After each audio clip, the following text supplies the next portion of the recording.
সেনাপ্রধানের দিক থেকে মূল ভেটোটা ছিল যে ডক্টর মোহাম্মদ ইউনূস কেন, why not any other person. Doctor Mohammad ইউনূসের নামে মামলা আছে, তিনি একজন কনভিক্টেড পারসন। একজন কনভিক্টেড পারসন আসলে কিভাবে একটা দেশের প্রধান উপদেষ্টা হতে পারে? আওয়ামী লীগ একটা লোককে একেবারেই দেখতে পারছে না, এবং বাংলাদেশে তো আলটিমেটলি 30-40% পিপল আওয়ামী লীগকে সাপোর্ট করে। এই 30-40% পিপলের মতামতের বিরুদ্ধে গিয়ে একটা লোককে প্রধান উপদেষ্টা করা উচিত? সেনাপ্রধান লাস্ট আমাদেরকে বলেছিল যে আমি বুকে পাথর চাপা দিয়ে এই সিদ্ধান্তটা মেনে নিই, যে যখন থেকে আমরা ফার্ম ছিলাম যে শেখ হাসিনাকে চলে যেতে হবে, তারপরে কি হবে? আমরা তো আর শেখ হাসিনা চলে যাওয়ার পরে দেশটাকে ছেড়ে দিতে পারি না। তো এই জায়গা থেকে আমরা দেখা যায় যে এই চিন্তাটা আস্তে আস্তে আসতে থাকে। কিন্তু ওই সময়টাতে আসলে এটা বিশ্বাস করাও কঠিন ছিল যে 5 তারিখের মধ্যেই হয়তো হয়ে যাবে। আমাদের তো এমনকি সশস্ত্র অভ্যুত্থানের প্রস্তুতিও ছিল। 5 তারিখ যদি আমরা সফল না হতাম, হয়তো আমরা অস্ত্র তুলে নেওয়ার ঘোষণা দিতাম, এবং নাহিদ ভাই ভিডিও বার তো রেডি রেখেছিল, আমিও কি ঘোষণা দিব সেটাও রেডি ছিল। তবে এর আগে আমরা এটা অনুভব করি যে পরবর্তীতে আমরা আসলে দেশটার আসলে কি হবে শেখ হাসিনা চলে যাওয়ার পরে। সেই জায়গা থেকে মানে এটা কোনো কালেকটিভ ডিসিশন এরকম ছিল না, এমন না যে আমরা মিটিং করে ডিসিশন নিয়েছি যে ডক্টর ইউনূসকে প্রধান উপদেষ্টা বানানো হবে বা এরকম কিছু। তখন আমার মূলত যোগাযোগ হয় ইয়ের সাথে, যে যোগাযোগ হচ্ছিল আমেরিকান এম্বাসির কয়েকজনের সাথে। এর পাশাপাশি হচ্ছে সাবেক ছাত্রদলের এক বড় ভাই আছেন শামীম ভাই, উনি মিরপুরে অর্গানাইজার হিসেবে খুব ভালো ভূমিকা পালন করছিলেন। তো ওনার সাথে আমার যোগাযোগ হচ্ছিল। উনি মূলত ওনার যোগাযোগটা ছিল মূলত মুশফিকুল ফজল আনসারি ওনাদের সাথে আর কি। তো ওনার মাধ্যমে আমার ডক্টর আলী রিয়াজ, তারপর হচ্ছে বদির আলম মজুমদার স্যারদের সাথে যোগাযোগ হয়। ওনাদের সাথে আমি কথা বলি। 1 তারিখ যখন আমরা আমাদেরকে ডিবি থেকে ছেড়ে দেওয়া হয়, সেদিন প্রাথমিক কথা হয়, কিন্তু 2 তারিখ মূলত আসল কথাবার্তা শুরু হয়। ওনাদের সাথে কথা বলে এবং ওনাদেরকে তখন আমি জিজ্ঞেস করছিলাম যে ডক্টর মোহাম্মদ ইউনূস কি আসবেন কিনা যদি আমরা আহ্বান করি। তো সবার একটা কমন কথা ছিল উনি আসবেন না, কারণ ওনাকে এর আগেও তো অনেকবার চেষ্টা হয়েছে আহ্বান করার। ওই 24-এর নির্বাচনের আগেও একটা আলোচনা ছিল, এবং এর আগেও 19 সালের দিকে একটা আলোচনা ছিল। এর আগেও যখন তত্ত্বাবধায়ক সরকার ছিল তখনও ওনাকে আনার চেষ্টা করা হয়েছিল, বাট উনি সবসময় পলিটিক্যালি থেকে রিফিউজ করেছেন, দূরে থাকতে চেয়েছেন। তো আলী রিয়াজ স্যারও আমাকে বললেন, বদিউল আলম মজুমদার স্যারও বললেন যে উনি আসবেন না। আরও যাদের সাথে কথা হচ্ছিল উনি রাজি হবেন না, এই ধরনের একটা কথা ছিল। বাট আমি সরাসরি ওনার সাথেই কথা বলতে চাই, এবং তখন হচ্ছে ওই শামীম ভাই আমাকে ওনার বর্তমান যে এপিএস সাব্বির ভাইয়ের নাম্বার দেন। তো সাব্বির ভাইয়ের সাথে যোগাযোগ করার পর সাব্বির ভাই আমাকে বলেন যে আমি তো স্যারের সাথে নাই। তো স্যারের সাথে মঈন চৌধুরী নামের একজন তখন স্যারের প্রাইভেট সেক্রেটারি হিসেবে কাজ করছিলেন। তো সাব্বির ভাই আমাকে মঈন চৌধুরীর নাম্বার দেন। মঈন চৌধুরীর সাথে আমি যোগাযোগ করি 2 তারিখ কি 3 তারিখ হবে, এবং ওনার সাথে আমার কথা হয়। এবং উনি তখন বলছিলেন যে স্যারের একটা ছোটো সার্জারি আছে। স্যার তখন ফ্রান্সে ছিলেন। তো সার্জারি আছে, এবং পরবর্তীতে আমি ওনাকে মেসেজগুলো ক্লিয়ার করার চেষ্টা করি যে আমরা চাচ্ছি এমনটা। তো উনি স্যারের সাথে কথা বলেন। স্যার আমাদেরকে পরে একটা মেসেজ পাঠান যে তোমরা যেটা করতেছো আমি তোমাদের সাথে আছি আর কি। এটা হচ্ছে 2 তারিখের দিকে স্যার একটা মেসেজ আমাদেরকে পাঠান থ্রু মঈন চৌধুরী, কিন্তু তখনও কথা হয়নি।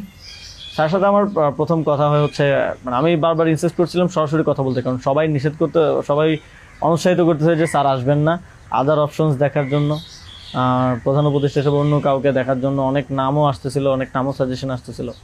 কিন্তু আমার চিন্তাটা ছিল যে আমাদের যে অর্থনৈতিক ভঙ্গুর পরিস্থিতি, তারপরে একটা বিশেষ পরিস্থিতিতে আমরা সরকার গঠন করলে সেটার জাতীয় আন্তর্জাতিক যেই স্বীকৃতির ব্যাপার আছে, এগুলো আসলে ডক্টর মোহাম্মদ ইউনূস ছাড়া পসিবল হবে না। তো সেই জায়গা থেকে আমি বারবার যোগাযোগ করার চেষ্টা করি। পরে মঈন চৌধুরী স্যারের সাথে আমাকে কথা বলিয়ে দেন। সম্ভবত ওনার নাম্বার থেকেই প্রথম কথা বলা হয়, এবং স্যারকে আমি অ্যাপ্রোচ করার পরে স্যার আমাকে বললেন যে আমি হচ্ছে তোমরা অন্য কাউকে ভাবো। এটা সম্ভবত 3 তারিখ। স্যার বললেন যে, এবং স্যার কয়েকজনের নামও বললেন যে তোমরা ওনাদেরকে ভাবতে পারো। এর মধ্যে 2-1 জন আমাদের উপদেষ্টা পরিষদেও আছে এখন। স্যার বললেন যে আমার লাইফটা তো ডিফারেন্ট, আমি ওইখান থেকে আসবো কিনা। এবং উনি বলেন যে তাহলে আমি যখন বললাম যে স্যার আপনাকে ছাড়া হবে না, আপনাকে আসতেই হবে, তখন উনি বললেন যে আমি ভেবে দেখি, তোমরাও ভাবো, যদি আদার কোনো বেটার অপশন পাওয়া যায় তাহলে তোমরা ভাবো, আর আমিও ভেবে তোমাদেরকে জানাবো। তো 3 তারিখ তো অনেক কিছু আনসার্টেন ছিল, এক দফা শুধু ঘোষণা হয়েছে, কবে পতন হবে, কবে আসবে, এটা আনসার্টেন ছিল। তো আমার মনে হয় এটাও ডিসিশন নেওয়ার ক্ষেত্রে একটা বাধা ছিল সে সময়। কিন্তু আমি যথেষ্ট, আমার মনে হচ্ছিল যে উনি ডিনাই করলেও he is to some extent positive, মানে যেটা বাকিদের থেকে আসতেছে যে একেবারেই আসবে না এরকম। আসিফ স্যারও বলতেছিল যে আসবে না স্যার, রাজি হবে না। তো আবার আমার মনে হচ্ছিল যে এই লোকগুলো তো সবাই স্যারকে পার্সোনালি চেনে, তো ওনারা বলতেছে, কিন্তু আমরা ইনসিস্ট করি, আমি ইনসিস্ট করি, এবং আমি তখন আসলে বাকিদেরকে জানিয়ে রাখছিলাম যে আমার স্যারের সাথে যোগাযোগ হচ্ছে। তখন এটা কোনো কালেকটিভ ডিসিশন ছিল না যে ওনাকে আমরা প্রধান উপদেষ্টা করব। আমি নাহিদ ভাই, মাহফুজ ভাইদেরকে জানিয়ে রাখি যে আমার ওনার সাথে যোগাযোগ হচ্ছে, দেখি এটা কোথায় যায়। আর সবার কাছেই তো তখন সময়টা আনসার্টেন ছিল যে কখন পতন হবে, কখন সরকার হবে। এটা অনেক ফার সাইটেড আসলে বিষয় ছিল ওই সময়টাতে, কারণ আমাদের মনে হচ্ছিল না যে 5ই আগস্ট পতন হবে, আমাদের মনে হচ্ছিল যে আরও হয়তো দীর্ঘ সময় আমাদের লড়াই করতে হতে পারে। ইভেন সব ধরনের সম্ভাবনাই ছিল, এটা একটা গৃহযুদ্ধের দিকে যাওয়ার পরিস্থিতিও ছিল ওই সময়টাতে। তো পরবর্তীতে যখন এরপরও স্যারের সাথে আমার কমিউনিকেশন, স্যারের টিমের সাথে কমিউনিকেশন চলছিল। 5 তারিখ মূলত স্যারের সাথে আবার কথা হয়। মঈন চৌধুরীর সাথে রেগুলারই কথা হচ্ছিল, প্রতিদিন 2-3 বার কলে কথা বলছিলাম। 5 তারিখ স্যার যখন সার্জারিতে ঢুকবেন, ঢোকার আগে হচ্ছে কথা হয়, যখন শেখ হাসিনা পালিয়ে গেল সন্ধ্যায় আমরা চ্যানেল 24-এর অফিসে। তখন আমি স্যারের সাথে কথা বলতে চাই যে এখন তো পতন হয়ে গেছে, এখন একটা ডিসিশনে আসতে হবে। তো তখন মঈন ভাই স্যারের সাথে আমাদেরকে কলে যুক্ত করেন। তো চ্যানেল 24 অফিসেই নাহিদ ভাই আর আমি আমার ফোন থেকে লাউডস্পিকারে স্যারের সাথে কথা বলি। তো স্যারকে আমরা বলি যে স্যার এখন একটা ডিসিশন আসতে হবে, আর স্যারও সার্জারিতে চলে যাচ্ছিলেন তারপরে ডিসিশন দেওয়াটা। তো স্যার এক ধরনের তখন মনসম্মতি দিলেন যে আমি আসব। আর এর মাঝে তো 2 দিন স্যারও আলোচনা করেছেন বিভিন্ন পর্যায়ে, আমি আসবো, তবে বিস্তারিত কথা বলার আগে তোমরা কোথাও এটা অ্যানাউন্স করো না আর কি। তো এই আলোচনাটা হওয়ার পরে আমরা, অনেকগুলো বিষয় ছিল ডিসকাস করার মতো, আলোচনাটা হওয়ার পরে আমরা চ্যানেল 24-এর অফিসে প্রেস ব্রিফিংটা করি সেদিন রাতে, এবং সরকারের রূপরেখাটা কী হবে সেখানে ঘোষণা করি, একটা অন্তর্বর্তীকালীন জাতীয় সরকার ঘোষণার কথা বলি। এছাড়াও আরও রূপরেখাগুলো বলি যে রাজনৈতিক অংশগ্রহণ, তারপর সিভিল সোসাইটি, তারপরে অভ্যুত্থানের নেতৃত্বের অংশগ্রহণ, এই পলিসিগুলো আমরা সেখানে ঘোষণা করি। স্যারের নামটা ঘোষণা করা হয়নি। সেদিন রাতে স্যারের সাথে আবার চূড়ান্ত কথা হয়, রাতের আনুমানিক 12:30 থেকে 2টা-2:30 পর্যন্ত প্রায় 2 ঘন্টা স্যারের সাথে নাহিদ ভাই আর আমার কলে কথা হয়, এবং সেখানে আমরা বিস্তারিত বিভিন্ন বিষয়গুলো আলোচনা করি, এবং স্যারের কিছু কনসার্ন ছিল সেগুলো আমরা ডিসকাস করি যে এটা আবার 1-11 মতো একটা সরকার হবে কি না, মানে আমরা ক্ষমতায় বসবো কিন্তু পেছন থেকে আর্মি আমাদেরকে চালাবে কিনা, অথবা অন্য কেউ আমাদেরকে ডিক্টেট করবে কিনা।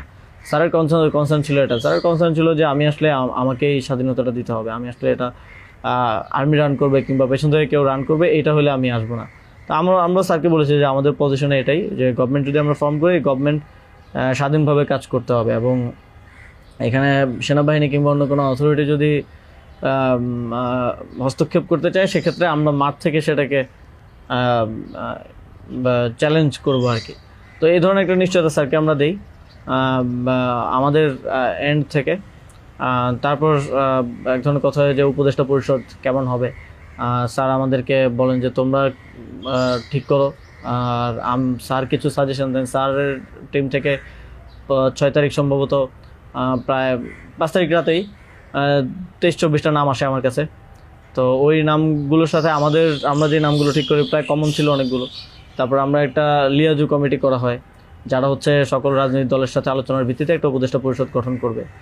তো ওই লিয়াজু কমিটির আহ্বায়ক ছিল মাহফুজ ভাই।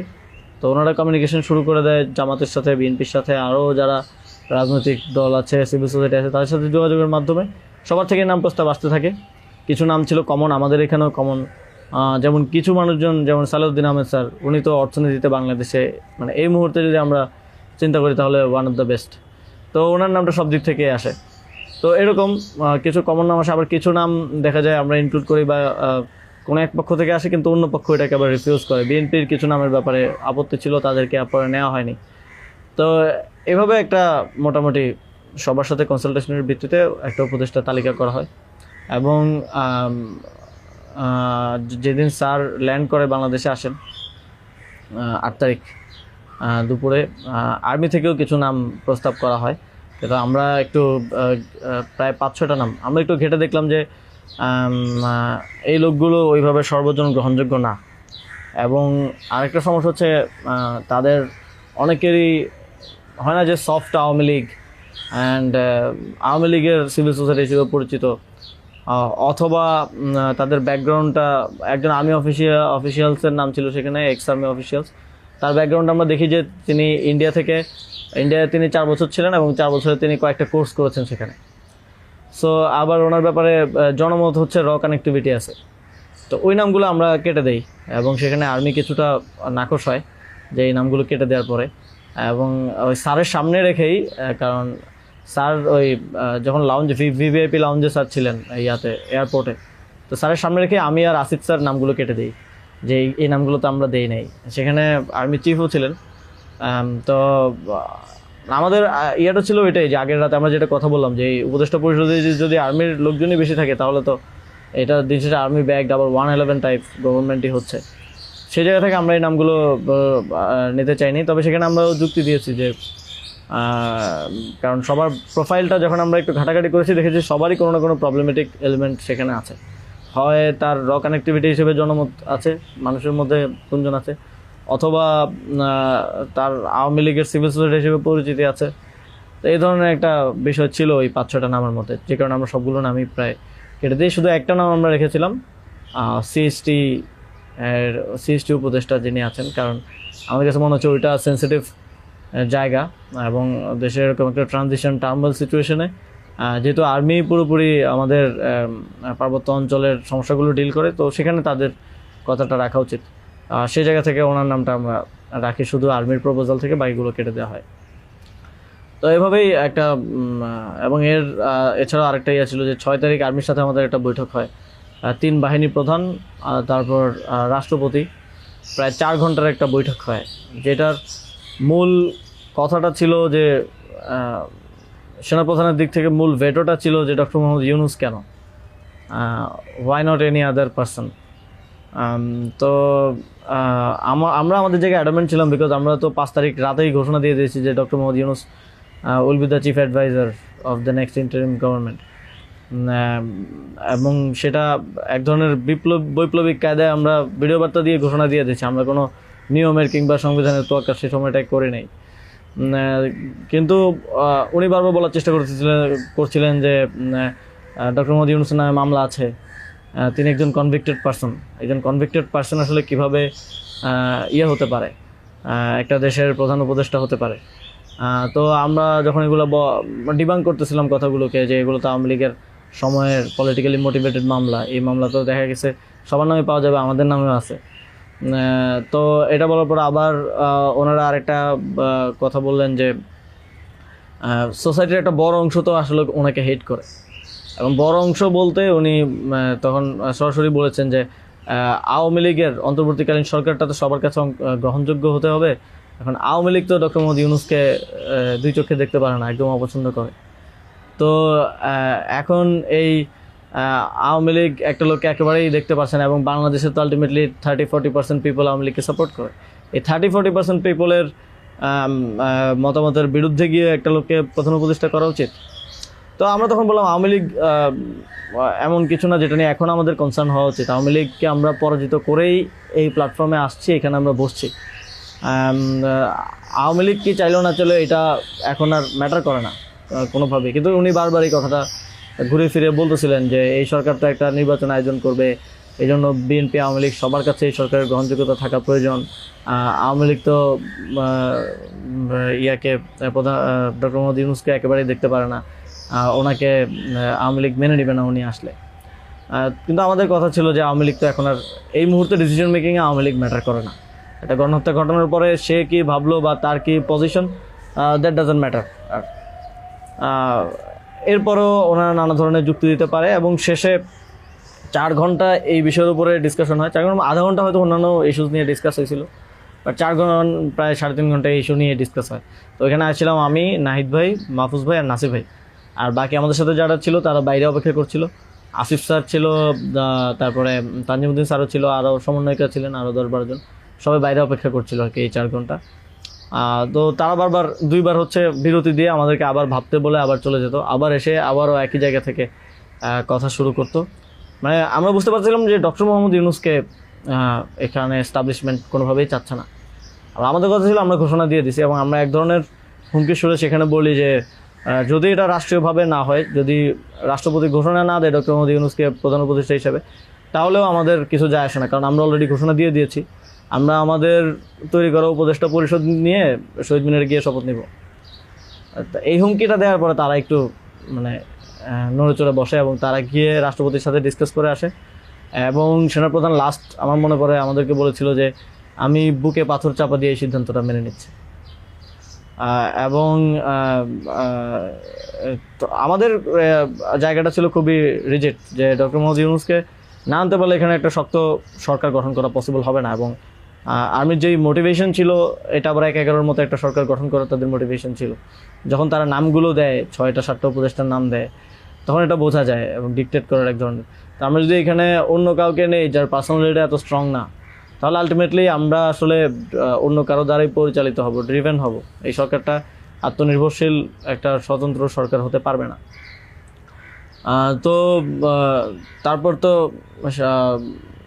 ঘোষণা দেয়, রাষ্ট্রপতি ঘোষণা দেয় ডক্টর মোহাম্মদ ইউনূসকে প্রধান উপদেষ্টা হিসেবে 6 তারিখে, এবং 8 তারিখ হচ্ছে পরবর্তী উপদেষ্টা পরিষদটা গঠিত হয়। 8 তারিখ শপথ অনুষ্ঠানটা হয়।